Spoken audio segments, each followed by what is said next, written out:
Hello and welcome to the Eye on the U, the Miami Herald's Miami Hurricane Show. I'm David Wilson. I'm joined, as always, on the other line by Susan Miller Degnan, our Hurricanes beat writer here at the Herald. Susan, it's been a couple of weeks. What's going on? Well, it's spring game time. I can't believe how fast it's gone. Yeah, spring is winding down. Spring game is Wrong. Saturday. We have a lot to catch up on because we haven't. I think we've taken 2 weeks off. Yeah. And picked a really good day to come back. We're talking it's Thursday evening right now. Um, and today you got to talk to the man everyone has been waiting all spring to hear from, Cam Ward, the new quarterback for Miami. Got some other stuff I want to hit on this week. Another really interesting transfer you guys got to talk to the other day, in Markel Bell, and some, of course, transfer portal news because can never go a week without transfer portal news. But let's start with Cam Ward because I think that's been the number one. It's been I think a kind of a quiet spring for Miami. There's not it hasn't been like the last couple of years where, last year was the whole new coaching staff. All the new assistant coaches last year, the year before, obviously Mario. This year it was Cam Ward, and this was the first time anyone really gotten to hear from him today. Um, I guess we'll start there. What were your initial impressions of you've watched him practice now for a month, but your Mhm. initial impressions from getting to talk to him? Great, positive, full of energy, smiling. When people ask questions, he looked them in the eye. Nice demeanor, answered, directly, um, with good answers. Just very spirited, and I enjoyed listening to him, talking to him. Um, Seems like he's comfortable in that situation. You could definitely tell he's a leader. Yeah, I like the combination of kind of being super leader, super confident. Um, and probably if you're a quarterback, you have to be a little, I don't know if arrogant is a word, but you kind of have to do that. But he's also seems like a nice guy. I just Yeah, I enjoyed his answers, and refreshing, and yeah, talks a little fast. You got to slow down the tape recorder, but he was good. yeah. You mentioned that you can tell why he's a natural leader, and that's obviously it's the Yeah, story every time a new quarterback comes in who's going to be the starter, right? About how they're doing all this stuff to get everyone to rally around them, whether it's throwing with the receivers in the off season or having everyone over for dinner or something like that. But Cam Ward is a guy who has, started a lot of football games, played at a really high level, came in and he was going to have respect when he came in no matter what because of the on-field track record. Um, but definitely. but as you mentioned, there is you know, the hype around him and his um personality and all that kind of stuff has been definitely a storyline as well this year. Um, Yeah, or this spring. he's What about him? Like, you can tell why he's a leader, you said. yeah, Well, he's what is it vocal. about him? Like, what I have mean, you you got there? you can tell in practice, in the the viewing that we see, which isn't a ton, Yeah. and we didn't see any this week, but he talks to players, uh, you know, meaning he walks up to them like almost like a coach would, and has discussions with them. He's engaged with the other players, Hmm. um, and um, and he's really good. I Yeah. mean, from what we've seen, he's so he's a role model. I mean, it seems like in a lot of different ways. He has a really good arm. He's very accurate. Um, Again, not just engaged with the other players. He seems interested in them, kind of watching, observing. Just I there's trash talking galore, by the way. That's Uh-huh. another. I mean, and he gets the other guys trash talking, which I asked him about today because they were funny. All the players were talking about his trash talking, and and I guess Cam Bobby Pruitt said, he said, he said that you wouldn't think a quarterback would trash talk to a linebacker. He dishes it out to everybody. And he says, that boy good can be doing hot tamales. Whatever. They are all laughing and he gets some, you know what, David, he's energized and he seems to get the other guys energized. Hmm. Yeah, it's certainly, we're both Tyler Van Dyke fans, but it's a total, from what I can tell, totally different leadership style, right? Yeah. Tyler was, um, he was so calm that, or like so even keeled that, um, and this is true of anyone like your leadership style is going to work better when you're playing better, but he was so even keeled that when he was playing well, you were like, ooh, nothing phases this guy. And then when it wasn't going well, you're like, this guy doesn't care. That's good. And That's a good point. Yeah. yeah, and with a vocal guy, it can go the other way where it's like when it's going really well, you're like, wow, he's got such swagger. When it's not going well, you're like, all right, calm down.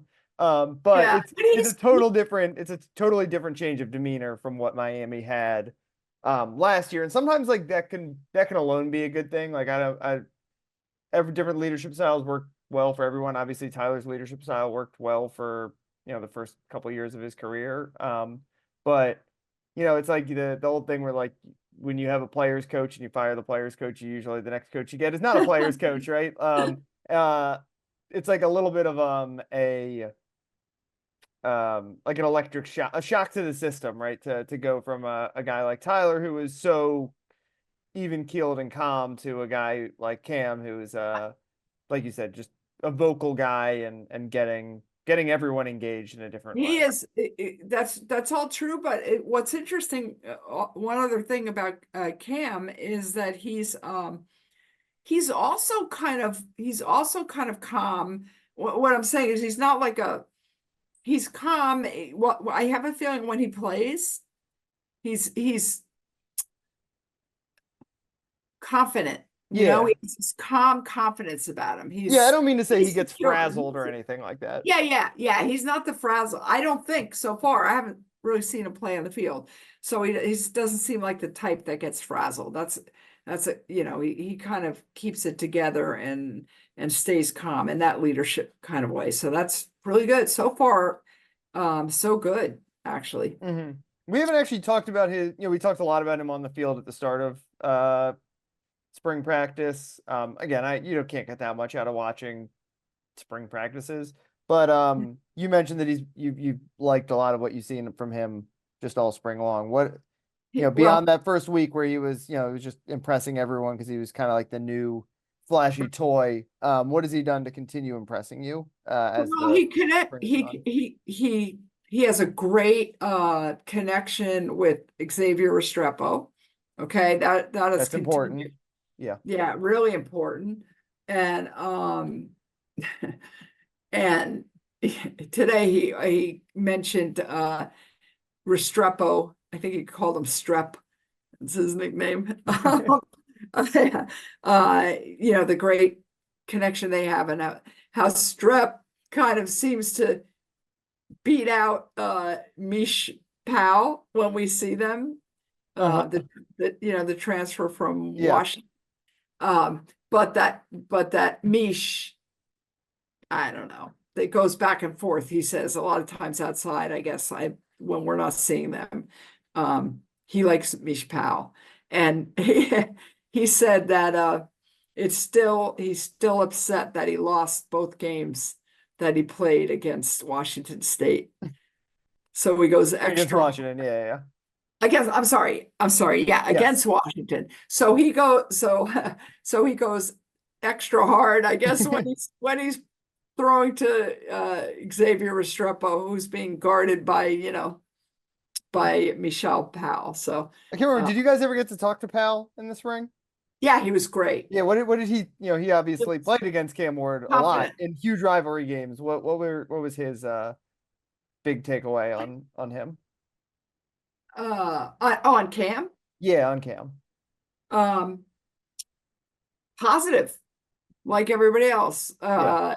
I I'm trying to remember if he said something. We got him a couple weeks Yeah, ago this would have been a while ago, about, so I don't want to like put yeah, you on the about spot. playing. About, well, that's okay. I do know that he was pretty impressive, very impressive. He's I think he was the one who said his mother, was it a mother that went to Harvard? Father went to, I don't know, he is, or mother Hmm. went to Columbia, one went to Harvard. I think I've got the right person. I know I do. And he was very impressive also, actually. Um, so yeah, I hope he does well because he's very likable and very fun to interview as well. Hmm. So Spring. We don't want to. We're not gonna get too much into the previewing the spring game, like pointless well, exercise. yeah, Um, I could tell you what I could tell you that Mario said that it's not that anybody's going to be I get a chance to go there because yeah, it's you very mostly limited capacity, limited. You got to watch it but it is on TV. Yeah, yeah, ACC Network Extra. It's going to be streamed. It's not on actually TV. it's not. I wasn't sure if they would pick that up somewhere locally. Sometimes Yeah, they do and that, but no, and ESPN plus, plus, yeah. same thing. You can stream it. I think it's from 4 to 6 p.m. Saturday. The first half, Mario said today is live. The second half is thud. So obviously, meaning they're in full pads and stuff. But they don't tackle people. Yeah. They can have contact and crash into them, I guess, but you know. And it's the same old, of course, quarterbacks off limits. God forbid anybody comes near a quarterback. Oh my God. Hmm. And I think they're doing what's a little different. They're doing, I don't know if it's like green versus orange or whatever. It's going to be like a game format, but for the first half, I guess it is. But and yeah, usually they do some situational stuff, and he didn't talk about that. Yeah. But pretty much, and lots of recruits. There are going to be a ton of recruits. The coaches are going to That's do it honestly what a spring game is about more now than totally, anything else. totally, Um, totally.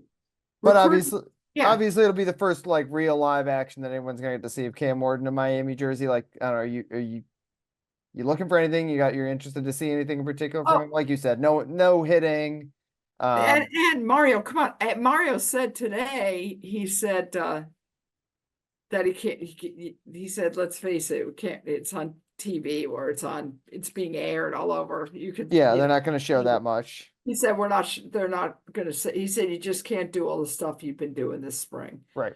He said, "You want to see guys play with great fundamentals, technique, compete, try hard, blah blah blah." Um, but they're not going to show. Excuse me, anything, Yeah. nothing. I mean, so Camel. I don't know. It'll be as vanilla as you could ever expect. Uh-huh. And that's it. And then we see what happens next and how much the other quarterbacks. I don't know if Emory Williams is going to play.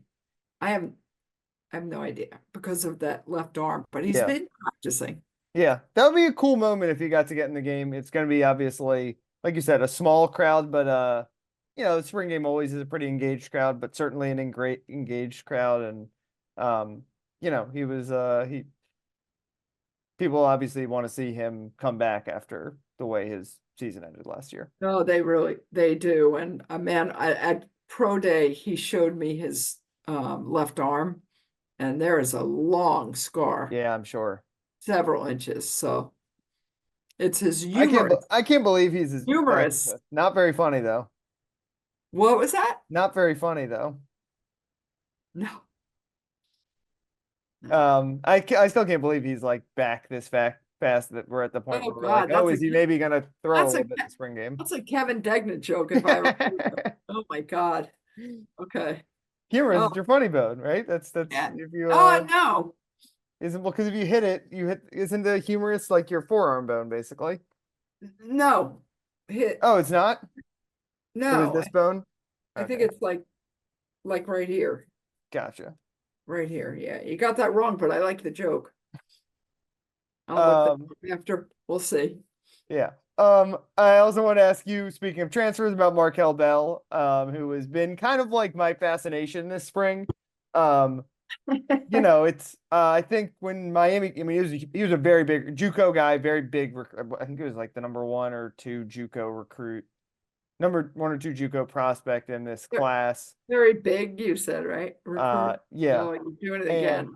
and Okay. he Yeah. was, but he comes in with that, and in a lot of years you'd be like, all right, you're getting the a top five JUCO offensive lineman. That's you're thinking plug and play a little bit, right? A guy who's a little Yes. older, has experience playing at you know a college level against college athletes.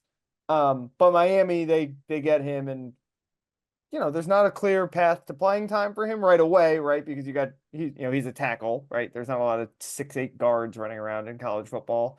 Um, Correct. and obviously you've got Jalen Rivers at left tackle, Francis Mauigoa once we get to the regular season and he gets healthy at right tackle, presumably. Samson Okunlola in the mix as well. For left Um, guard. He's yeah. playing the left guard. So Yep. I've been wondering kind of, I didn't think we're going to see Markel Bell start the next season, No. but Right. um, that's a pretty good developmental prospect to work with a guy who can maybe ride the bench for a year and then Oh, you yeah, it's stick him great. right in. What did you think of your first interaction with him? You obviously have seen him from I liked afar, him. and we should say afar because usually the offensive line, we don't get a very good look at them at practices because No, they're on the other side of the field. So up close and exactly. personal, what were your thoughts? I liked him. He was nice again. He was funny because when we asked how tall he was, he said 6'8 3/4, but you can say 6'9", Hmm. which was really great. Um, he told me he had size 18 shoes. Um, he said that he weighs 340 now, right? And of course, he's coached by 5'4" O-line coach Alex Mirabal. Yep. No, somebody asked him he said the first time he met Mirabal was when Mirabal visited him at one of his games. And he said, I heard many great things about him, but I never saw him in person. That was a fun experience. So somebody said, what was his reaction when he first laid eyes on Mirabal? Because, I guess he had no idea. And he laughed really hard. He just laughed. Then he stopped. Then he laughed again. And then he said, I didn't even know that was my O-line coach.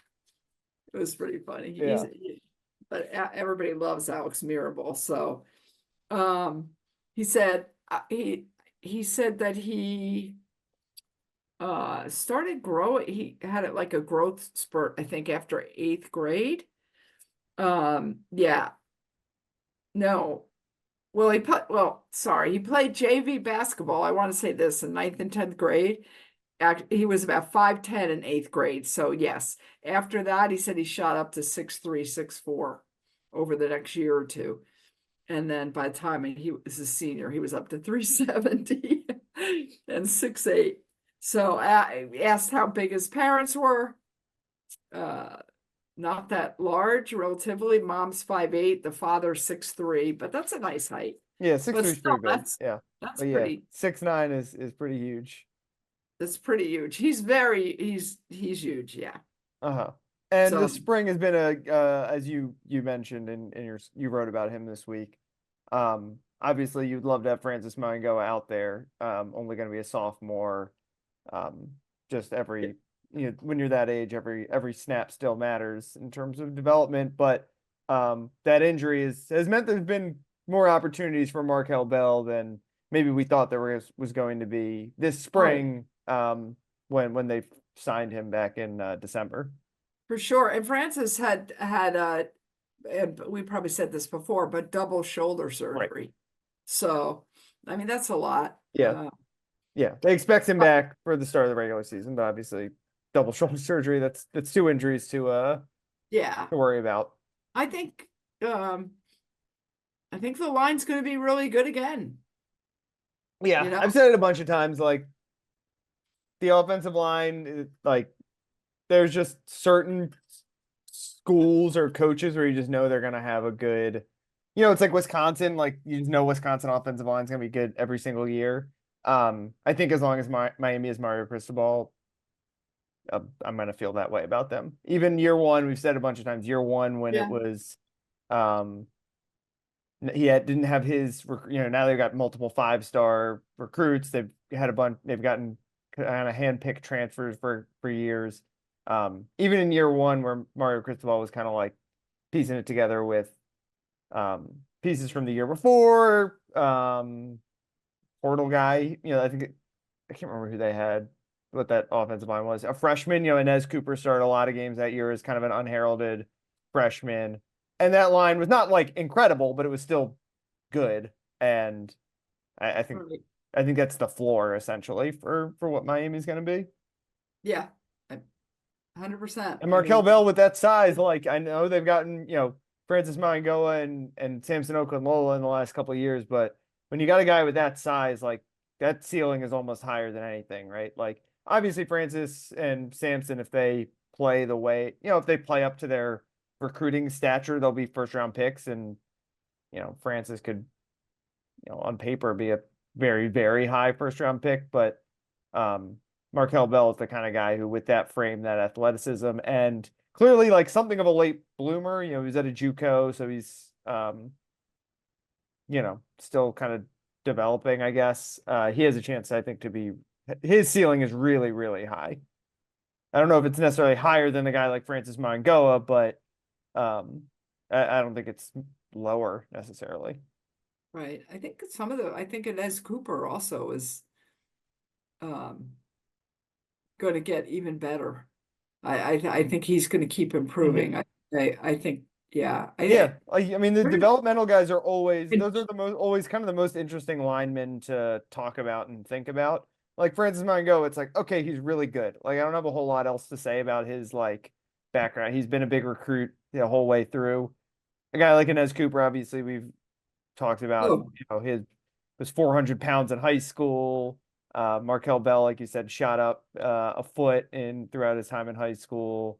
but also like night and day. Inez Cooper, right guard, he chopped off all his hair. yeah, Short now, okay? It was really long. Um, he was, I don't know if you remember in the beginning when he talked with us, he was kind of quiet and didn't uh-huh. say much. Now he's jokester, trash talking during practice to the defense, running up and down the sideline. Like he's a totally different guy, likes talking to the media.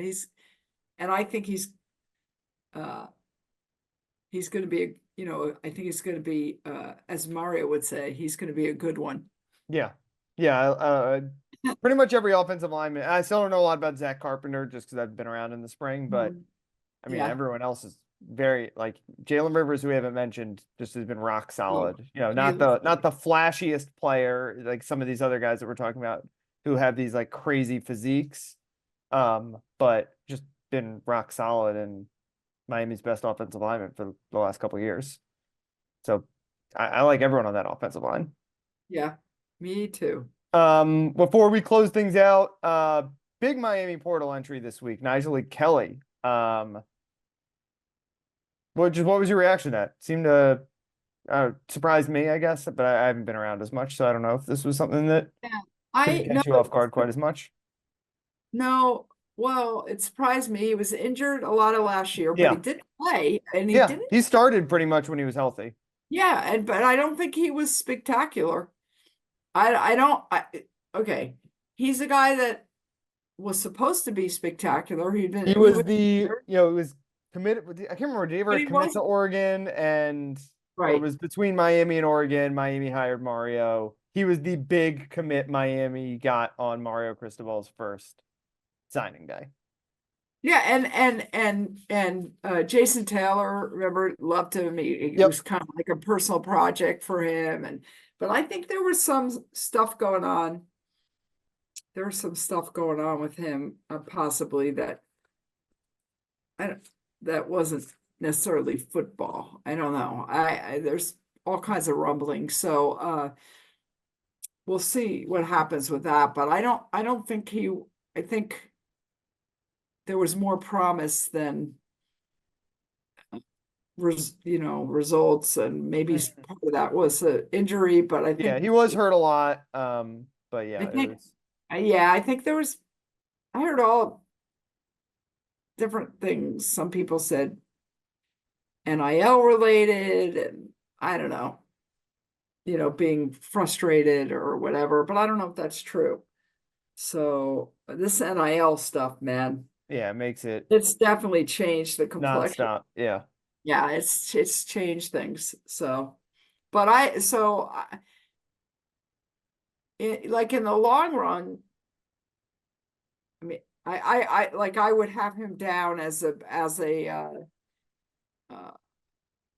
as a defensive end, a backup, like second team defensive end. Yeah, But with but assuming, I mean, not Mesidor's been hurt, so it's like hard to count well, on him being Mesidor. back. Yeah, I But agree. If Mesidor, but have we done? We talked to Mesidor too. I don't know if we've I don't talked about.